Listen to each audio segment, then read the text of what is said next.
함께 말씀 보겠습니다. 이 시간 하나님 우리에게 주시는 말씀은 욥기 16장 1절로 5절까지의 말씀입니다. 욥이 대답하여 이르되 그러나 내가 많이 들었사니 너희는 제가 주를 들지 않는다구나. 헛된 말이 어찌 끝이 있으랴. 내가 무엇에 자극을 받아 이같이 대답하는가. 나도 너희처럼 말할 수 있나니 가령 너희 마음이 내 마음 사이에 있다 하자. 나도 그럴 듯한 말로 너희를 치며 너희를 향하여 머리를 흔들 수 있느니라. 그래도 입으로 너희를 강하게 하며 입술의 위로로 너희의 근심을 풀었으리라. 아멘. 살아계신 우리 하나님의 말씀입니다. 이 시간 옳음을 증명하는 것이 아닌 옳은 삶을 사는 믿음이라는 제목으로 말씀 전하겠습니다. 날씨가 정말 많이 덥죠. 너무도 무기력해지고 덥고 입맛도 없어지고 하는 일에 대해서도 체력에 대한 걱정과 어지러움들이 얼마나 우리 가까이 있고 또 이런 무더운 날씨들이 우리 가운데 계속 되어지고 있는 것 가운데서 여러분의 건강을 지혜롭게 잘 관리할 수 있기를 바랍니다. 오늘 본문은 엘리바스의 두 번째 발언에 대한 욥의 반론입니다. 계속해서 친구들과 욥의 이어지는 논쟁을 장면을 우리가 생각해 보면 법정에서 변호단들이 자기들의 주장을 피력하고 또 상대방의 문제들을 지적하는 모습을 떠올릴 수 있겠습니다. 요즘 드라마에서도 그렇고 법적 논쟁의 장면들이 법원에 한 번도 가지 않아도 익숙할 정도로 우리들의 일상이 많이 노출되어 있죠. 그만큼 우리들이 논쟁을 또 억울한 일들 또 스스로 방어하기 위해 먼저 공격해야 되는 상황들 또 손해보지 않고 또 우리가 또 더 나아가서 어려운 일을 겪지 않아야 되는 상황들이 그만큼 우리 일상에 많다는 것입니다. 믿음을 지키는 일은 이러한 법정으로 나아갈 수도 없습니다. 또 교회 안에서 신앙을 가진 사람들끼리 또 세상의 법정으로 나아가고 가지고 가는 것은 또 얼마나 부끄러운 일이겠습니까? 우리가 사는 모든 주변의 일들에는 통계라는 것이 있습니다. 사회 집단, 자연 집단의 상황을 수치화해 놓는 것이죠. 그것이 감정이든 이성이든 결과적으로든 모든 통계가 나오기 마련입니다. 이전에 있었던 일들, 또 이러한 경우, 또 이러한 생각을 가지고 있고 이러한 확률들, 이러한 또 퍼센테이지, 이러한 반응들에 대해서 모든 분야마다 통계를 가지고 있습니다. 법정에서도 판례라고 하죠.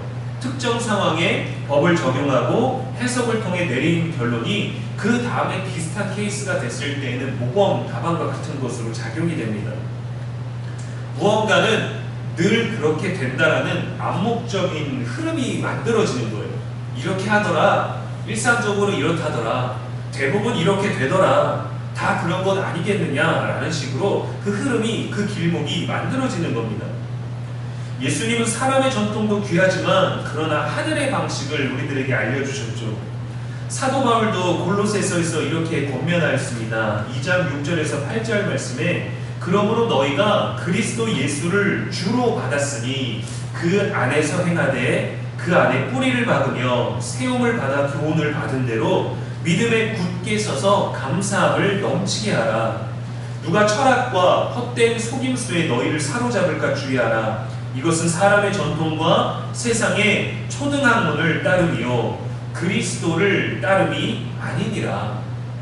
우리는 그리스도를 따라야 되는 사람들입니다. 저와 여러분은 세상의 학문과 사람의 전통이 아니라 그리스도를 따라야 되는 것이죠. 세상과 반대되는 길을 가겠다는 것이 아닙니다. 사람들이 사는 것을 전부 틀렸다라고 말하고자 하는 것이 아닙니다. 그들이 우리가 일상적으로 통계처럼 암묵적으로 흐르게 되는 그 흐름 속에서 보다 가치 있고 보다 선하고 보다 지혜롭고 보다 옳은 길을 걸어가고 그것을 사람들에게 보여주자라는 것이죠. 지금 욥과 친구들과의 대화를 중간에 끊을 수가 없습니다. 왜냐하면 자연적인 반응이 계속해서 그 흐름으로 나아가고 있기 때문이에요. 작년에 개봉한 영화 중에 오펜하이머라는 영화가 있습니다. 세계 2차 대전 중에 원자폭탄을 개발하는 오펜하이머라는 물리학자의 그 폭탄 개발 전후의 이야기를 그린 영화입니다. 원리와 반응에 대한 연구를 하는 과정 중에 절대 분열될 수 없을 거라고 계산했던 양자가 계속해서 끝없이 연쇄 반응을 가져올 수 있음을 알게 되고 발견을 해서 원자폭탄의 원리로 만들어서 이제 전쟁을 이제 마무리하게 되는 것이죠.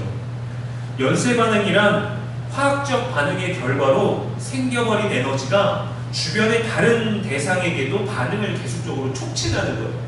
하나가 터져서 끝나는 게 아니라 이 하나가 터져서 그 주변에 또 동일한 영향을 계속 주어서 끝없이 반복적으로 연쇄적으로 전부가 폭발해버리는 반응을 얘기합니다. 저도 지난주에 영화를 봤는데 물리학적인 현상에 관한 것이지만 과학에만 머물지는 않는구나라는 메시지를 받은 것 같아요. 이 주인공 오펜하이머가 성공적으로 정부의 비밀 연구에 성공하고 또 결과도 성공적으로 되고 전쟁을 마무리할 수 있게 되는데 그 과정에서 사람들에게도 연쇄 반응이 일어납니다. 오펜하이머와 아인슈타인이 영화 초반에 어떠한 대화를 호숫가에서 나누는데 그것을 지켜보는 한 사람이 있습니다.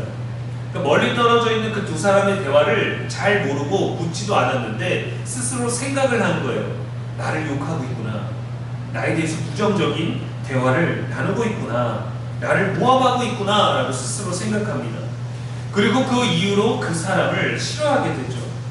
이것이 관계의 작은 폭발의 시점이었습니다. 그 영화의 절반은 이 오펜하이머가 성공적인 물리학자의 자리에 있었는데 그 사람을 공개적이지만 국가적인 차원이지만 비공식적인 자리에서 그를 끌어내리려고 하는 것이에요. 사소하게 터져나오는 감정, 우리의 언어, 분노, 원망, 나쁜 말과 나쁜 행동들, 우리의 사람을 바라보는 그 눈빛, 시선까지도 서로에게 연쇄적인 반응을 일으켜서 이것이 계속해서 사람들에게서 폭발하는 것입니다.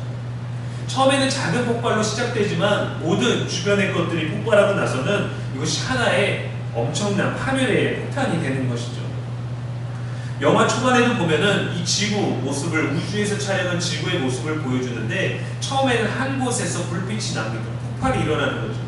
근데 영화 후반부에 가서는 곳곳에서 지구에서 이 불빛이 일어납니다. 지구가 위협을 느낄 정도라는 거죠.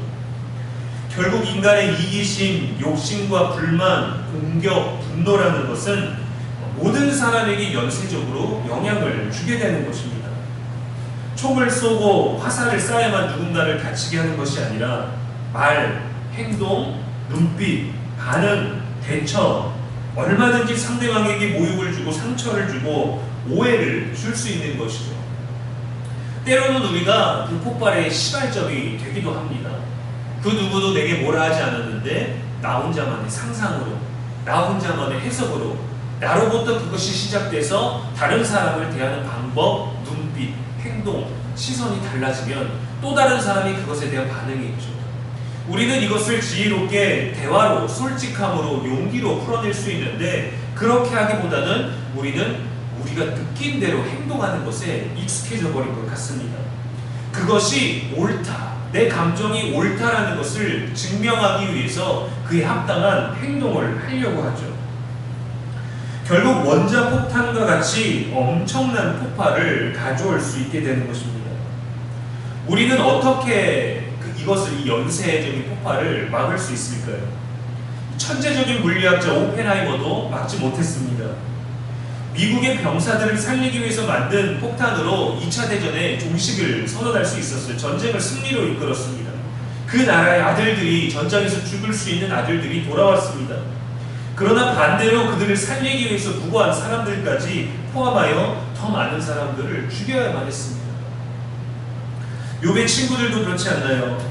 괴로워하는 욥에 대해서 틀리지 않은, 자신들이 만들어낸 그 수치의 실수가 없는 과학자가 되기 위해서 불씨를 던졌습니다. 화학 반응이 일어나도록 욥에게 자극을 주었습니다. 자신들이 원하는 수치 계산대로 되지 않자 계속해서 자극했죠. 그 자체가 너의 벌이다. 네가 틀렸다. 욥은 어떠했습니까? 이 연쇄적인 폭발이 내게 다가올 때 그가 터졌나요? 아닙니다. 욥은 스스로 폭발을 만들지 않았어요.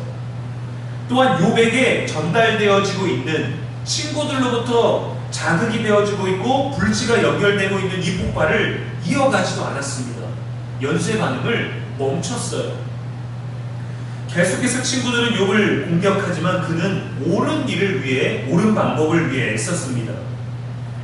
영화에서도 오펜하이머가 공산당이나 소련으로부터 접촉하지 않았느냐라는 어떤 이런 국가적 배신자로 낙인 찍히게 될 때 한 과학자가 증인으로 나옵니다. 그는 평소에 오펜하이머에게 존중받지 못했어요. 그 앞에서 대접받지도 못했습니다. 인정받지도 못했어요.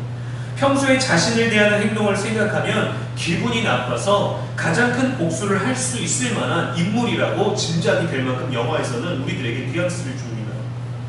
그러나 자신의 개인적인 감정으로 복수하지 않았습니다. 거짓 계획을 밝히고 그를 불리하게 만드는 모든 것들을 위해 옳은 증언을 했어요. 결국 영화 마지막에는 오펜하이머가 스스로 자신을 교만하고 자만스럽게 인정하고 내세우기보다 주변 사람들을 통해서 그가 애쓴 것들을 인정받게 됩니다. 내가 옳다라는 것을 증명하기 위해서 믿는 것이 아니라 옳은 것을 믿는 사람은 옳은 일을 하고 옳은 행동을 하게 됩니다. 근데 때로는 내 감정이, 내 상황이, 내 억울함이 옳다, 나는 틀리지 않았다라는 것을 증명하기 위해서 내 신앙을 내세울 때가 있고 나의 어떤 정의로움을 주장할 때가 있죠. 내가 옳다라는 것을 위해서. 그러나 우리가 옳은 것을 믿고 있다면, 옳은 행동을 하고 있다면, 옳은 삶을 살고 있다면 그것을 증명할 필요는 없습니다. 우리가 그렇게 살아가고 있기 때문이죠. 믿음에 대해서도 마찬가지입니다. 내가 잘 믿고 있다는 것을 증명하는 것이 아니라 잘 믿고 있으면 옳은 일을 하는 거예요. 옳은 믿음을 보여줄 수 있는 거죠. 건강한 복음을 제시할 수 있는 것입니다. 그러나 옳은 길을 따르기보다 자신의 옳음을 증명하려는 경우가 더 많죠. 욥의 친구들도 하나님에 대해서 참으로 옳은 말들을 했습니다. 우리가 만약에 아담과 요나의 불순종에 관한 것이라면, 가인의 살인에 관한 것이라면, 다윗의 간음에 관한 것이라면, 유다의 배신에 관한 것, 그런 것들이라면 우리는 오히려 욥의 친구들의 의견에 더 동의할 수 있을 것입니다.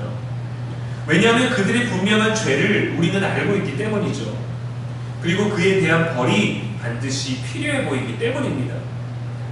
이들에 대해서라면 욥의 친구들의 말은 모두 옳은 것입니다. 하나님에 대해서 아주 잘 얘기하고 있는 거예요. 그러나 지금의 욥에 대해서는 전혀 그렇지 않다라는 게 다른 점이죠. 우리도 뭔가 짜증나는 일이 가끔 생깁니다. 이렇게 더운 날에는, 또 습도도 높은 날에는 더 많이 생기죠. 더 많이 느끼죠.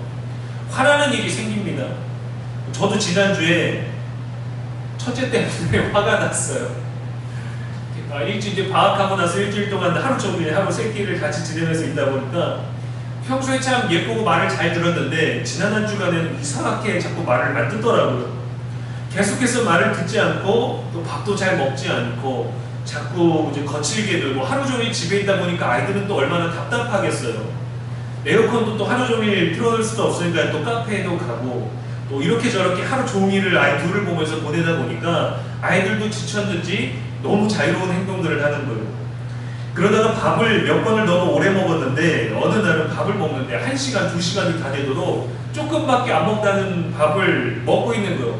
그 동생은 벌써 밥 먹고 그리고 또 싱크대에다 갖다 놓고 누워있는데 동생도 형이랑 놀고 싶은데 형이 밥을 너무 오랫동안 먹고 있으니까 동생이 아빠한테 가서 잃는 거예요. 아빠, 형은 왜 아직도 밥을 먹고 있을까요? 물음표로 묻는 거예요. 아빠, 형 아직도 밥 먹어요? 하지 않고 형아랑 놀고 싶은데 형한테는 말할 수 없고 형을 움직이려면 아빠한테 얘기해야 되겠다라고 아주 지혜롭게 얘기를 하는 거죠. 아빠, 왜 형은 지금까지 밥을 먹을까요? 근데 그 얘기를 듣고 형이 지금까지 밥을 먹는다고?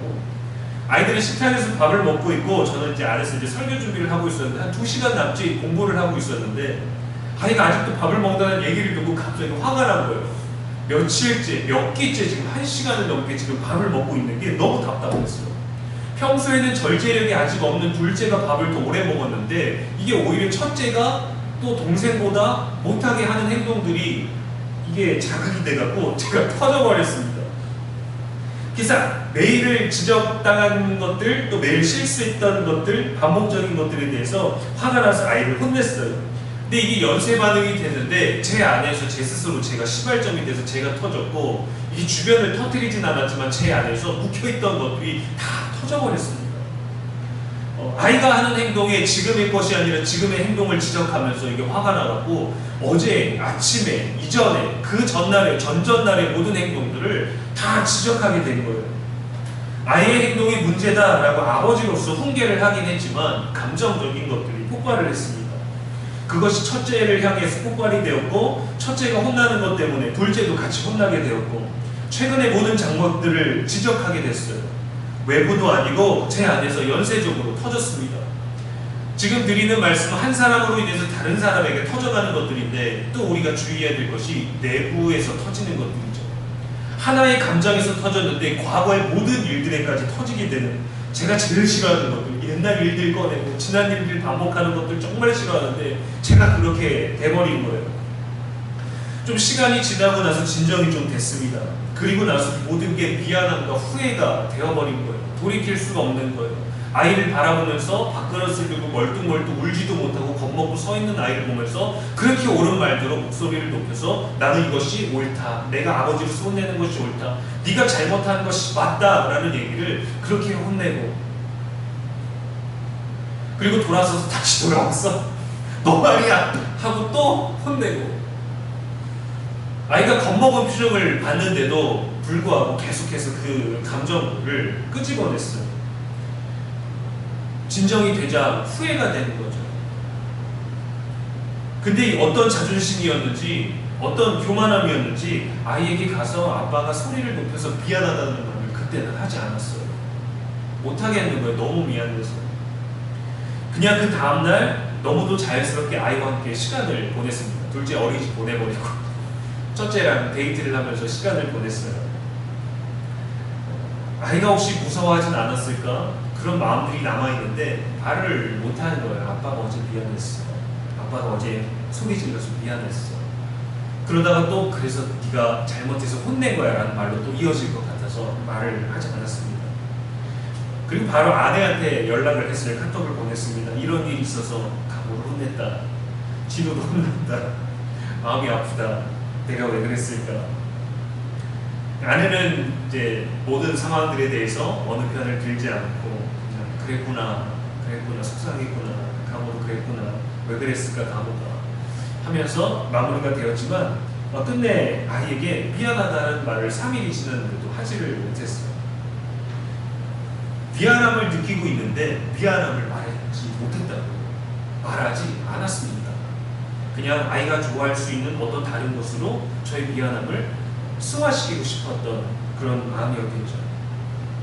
이런 모든 과정과 반응 속에서 끊어낼 수 있는 타이밍이 필요합니다. 지혜가 필요해요. 인생의 모든 문제에서 죄의 결과로 연쇄 반응이 일어나지 않도록 하나님은 가장 좋은 때에, 가장 필요한 때에 예수 그리스도를 보내주셔서 우리를 구원하셨습니다. 우리는 그것을 잘 깨닫지 못했어요. 우리는 수혜자 명단에, 구원의 수혜자 명단에 있었는데 우리는 가해자가 되었습니다. 그를 십자가에 못 박았죠. 여전히 연쇄 반응에 의해서 우리는 상처받지 않기 위해 누군가를 아프게 해야 하고 공격해야만 방어할 수 있고, 때론 무시하고 모른 척해야만 우리의 죄책감, 우리의 미안함을 덜 가질 수 있는 삶의 방법을 터득해버렸죠. 이러한 우리의 연약하고 이기적인 고집들을 예수 그리스도는 끊으셨습니다. 사람과 사람 사이, 인생과 인생 사이 연쇄적인 반응 가운데서 죄의 사슬을 끊으시고 죽음의 길로 나아가지 않도록 하셨어요. 이제는 우리 스스로가 주 안에서 끊어내야 됩니다. 사람의 전통과 세상의 초등학문을 따르지 않고 주 안에서 그리스도를 따르는 방법으로 우리는 살아낼 수 있어야 됩니다. 악한 말과 행동으로 또 다른 연쇄 폭발을 일으키지 않고 우리에게 오는 폭발을 이어가서도 안 되는 거예요. 내가 옳다라는 것을 증명하기 위한 그 어떤 말들이 아니라 옳은 것을 선택하고 옳은 말을 하고 솔직한 이야기를 할 수 있는 용기가 있어야 됩니다. 그렇지 않으면 우리가 진리를 알면서도 그 진리를 덮을 거예요. 진실을 알면서도 힘과 권력과 명예와 감정과 나의 타당함 때문에 그것들을 덮어버리려고 할 거예요.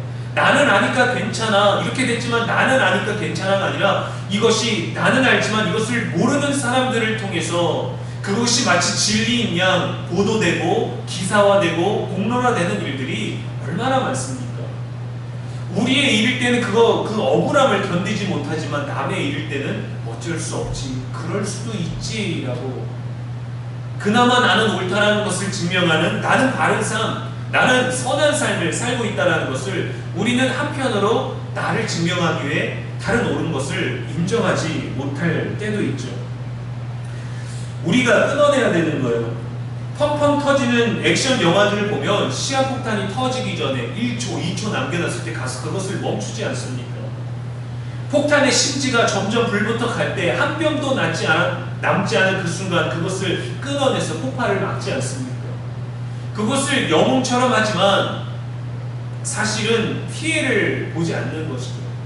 그것이 터짐으로 인해서 누군가 죽지 않고, 또 우리 마음 안에 있는 것들, 감정의 것들이 그 심지가 타들어가서 터지지 않기 위해 그 폭발을 막아내는 것, 터지지 않도록 하는 것, 끊어내는 것, 그것이 우리 안에 있어야 합니다. 그것을 터뜨리고 나서 우리가 그 다음에 터지지 않도록 하는 것이 아니라 터지는 것 자체를 막을 수 있어야 되는 것이죠. 타인에 대해서는 어쩔 수 없을 때가 있을 것입니다. 그러나 우리 안에 외부가 아닌 내부적으로 일어나는 그 연쇄 반응에 대해서 끊을 수 있어야 되는 거예요. 내가 지금 분노하는 것이 마땅한 것입니다. 우리는 분노하고 나서 나의 분노가 타당하다는 것을 주장하고 싶어 하지만 분노 자체가 옳지 않다는 것을 우리는 알죠. 거룩한 분노, 공의로운 분노가 있을 수도 있지만 감정이 섞였을 때는 이미 우리들은 지배당한 것입니다. 끊어내야 되는 거예요. 멈춰야 되는 거예요. 누군가로부터 감정의 불씨가 찾아오더라도 우리는 멈출 수 있어야 됩니다. 끊어내야 됩니다. 나에게 왔던 그 심지가 다른 곳으로 이어붙지 않도록 주 안에서 주를 따름으로 끊어낼 수 있어야 돼요. 도로 안에서 일어나는 많은 싸움들을 보십시오. 그것을 대적하지 않고 그냥 넘어가면 그 한순간을 참으면 상대방도 그냥 지나가고 분노했던 사람도 지나가고 분노의 자극을 받은 사람도 멈출 수 있는데, 그것에 반응하게 되면은 나는 지금 억울해, 나는 지금 옳기 때문에 나의 옳음을 위해서 나아가다 보면은 그 옳은 곳에서 벗어나버리는 감정의 지배를 당하게 되는 것이죠. 앞으로도 욥과 친구들의 논쟁은 계속됩니다. 이처럼 우리에게 오는 폭발과 화학적인 반응, 자극적인 반응은요, 한 번이 아니라 계속 옵니다. 살아있는 동안 매번 옵니다. 우리가 젊었을 때에도, 늙었을 때에도, 좋을 때에도, 그렇지 않을 때에도, 믿음이 약해졌을 때에도, 우리의 믿음이 성장하고 성숙한 믿음이 되었을 때에도 연쇄적인 반응의 불씨는 계속 우리를 자극합니다. 세상의 논리에 따르면 마땅히 터져야 되는 것이 정상이지만 우리는 주 안에서 멈추고 끊어낼 수 있어야 돼요. 왜냐하면 우리는 그리스도를 따르는 사람이기 때문입니다. 세상의 방식이 아니라 성경의 방식을 따라야 됩니다. 사람들 살아가는 대로가 아니라 하나님이 살라고 하신 대로 우리는 살아야 되는 것이죠. 오늘과 그 다음 장의 말씀을 보면 욥의 말도 탄식이 가득하지만 그는 옳은 선택을 합니다. 하나님을 향해요. 사람들의 반응이 오고 사람들을 향하지만 이 폭발을 계속해서 멈추게 하려고 하는데 그것이 뭐냐? 옳은 선택. 바로 옳음에 대한 증명이 아니라 옳은 것을 바라봄으로 인해서 이 모든 것들을 끊어내는 선한 싸움을 싸우게 되죠. 이것이 하나님이 인정해 주실 우리의 싸움이어야 되지 않겠습니까? 무엇이 여러분을 자극합니까? 무엇이 여러분을 무너지게 하고 무엇이 여러분을 흔들리게 합니까? 욥의 친구들이 그렇게 바른 말을 했다고 욥도 그리하지 않았습니다.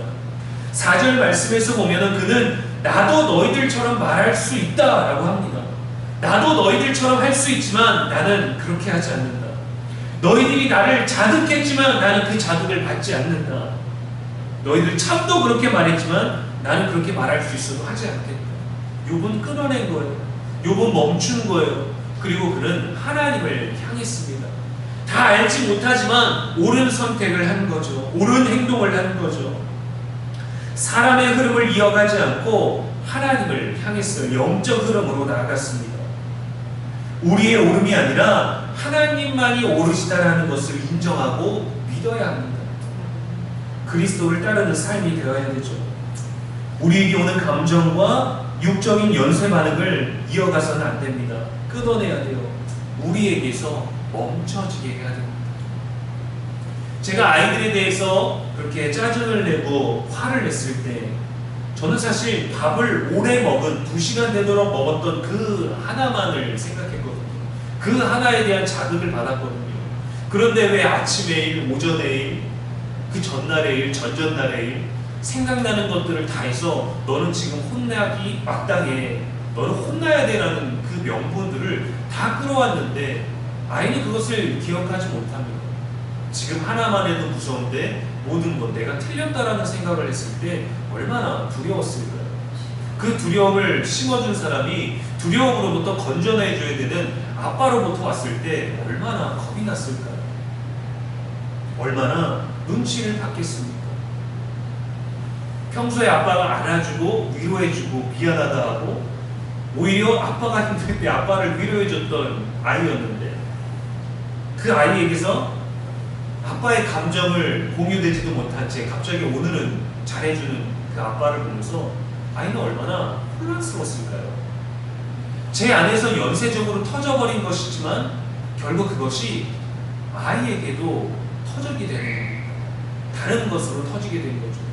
어제는 무서운 아빠, 오늘은 그 중간이 없는 갑자기 좋은 아빠, 친절한 아빠. 아이는 어떻게 되는지 모르는 거예요.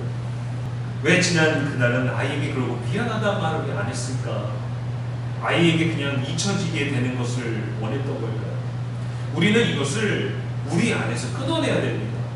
누군가가 멈추겠지, 나보다 마음이 더 건강한 사람, 나보다 책임이 더 많은 사람, 나보다 좀 더 못한 사람, 나보다 실수가 더 많이 한 사람, 나보다 죄의 무게가 더 가중된 사람, 그 사람이 끊어내야지. 아니면 나보다 더 지혜로운 영적으로 풍성한 누군가가 끊어내기지가 아니라 우리 안에서 끊어내야 되는 거예요. 비록 그 원인이 외부에서 왔더라도 우리는 그것을 멈춰야 합니다. 내게 왔을 때 막을 수 있어야 됩니다. 다른 이에게 흘러가지 않게 끊어낼 수 있어야 됩니다. 그 방법은 옳은 걸 증명하는 것, 나의 분노를 정당화하는 게 아니라 오르신 하나님을 보고 옳은 삶을 사는 거예요. 여러분의 일상 가운데 자녀를 향하여, 가족을 향하여, 이웃을 향하여, 동료들을 향하여 우리들에게 다가오는 모든 것들을 끊어낼 수 있는 능력이 있게 되기를 축복합니다. 이를 위해 기도해야 됩니다. 악에게 지지 말고 선으로 악을 이기라. 모든 일에 우리를 사랑하시는 이로 말미암아 넉넉히 이기게 하심을 믿고 악한 것을 끊어내고 멈추게 하는 그리스도의 능력을 사는 저와 여러분의 모든 일상 되기를 주님의 이름으로 축복합니다. 기도하겠습니다. 전능하신 하나님, 이 시간에도 말씀 주시니 감사합니다. 일상 중에 우리에게 오는 많은 자극들이 있습니다. 사람들의 다양한 반응들도 있습니다. 우리에게서도 다양한 감정들, 느낌들이 있습니다. 이 모든 것들이 연쇄적으로 반응을 일으키고 결과를 가져옵니다. 마땅히 그래도 된다고, 그럴 수밖에 없다고 다들 그렇다고 합니다. 선하고 아름다운 것들만 가득하기를 원하지만 우리조차 악한 반응엔 악하게 대응하는 죄를 범하고 있지는 않습니까? 악을 악으로 대하고 있지는 않습니까? 감정을 감정으로, 분노를 분노로, 서운함을 서운함으로 대하고 있지는 않습니까? 나를 보호하기 위해, 내가 상처받지 않기 위해, 억울하지 않기 위해 옳은 길을 가기보다 내가 옳다는 것을 증명하기 위한 고집이 믿음이 되어버리진 않았는지 점검하며 하나님 향해 옳은 길을 걷는, 옳은 것을 믿는 믿음이 우리 안에 있게 하여 주시옵소서. 우리에게 오는 악한 것들 때문에 폭발하지 아니하고 우리를 통해 거쳐가게 되는 악한 것들을 말씀과 기도로 끊어내게 하시고 그것에 흔들리지도 않도록 성령이 우리들의 마음을 붙잡아 주시옵소서. 내가 상처받았다고 남에게 상처 주는 것을 당연히 여기지 않도록 그리스도의 이름으로 끊어낼 수 있는 우리가 되게 하여 주시옵소서. 나의 옳음, 나의 선함, 나의 친절을 증명하기 위해서가 아니라 선하시고 늘 옳으신 진리 되신 예수님을 믿는 믿음으로 늘 옳은 순간들을 살게 하여 주시옵소서. 우리의 영원한 소망이 되시는 예수님의 이름으로 기도합니다. 아멘.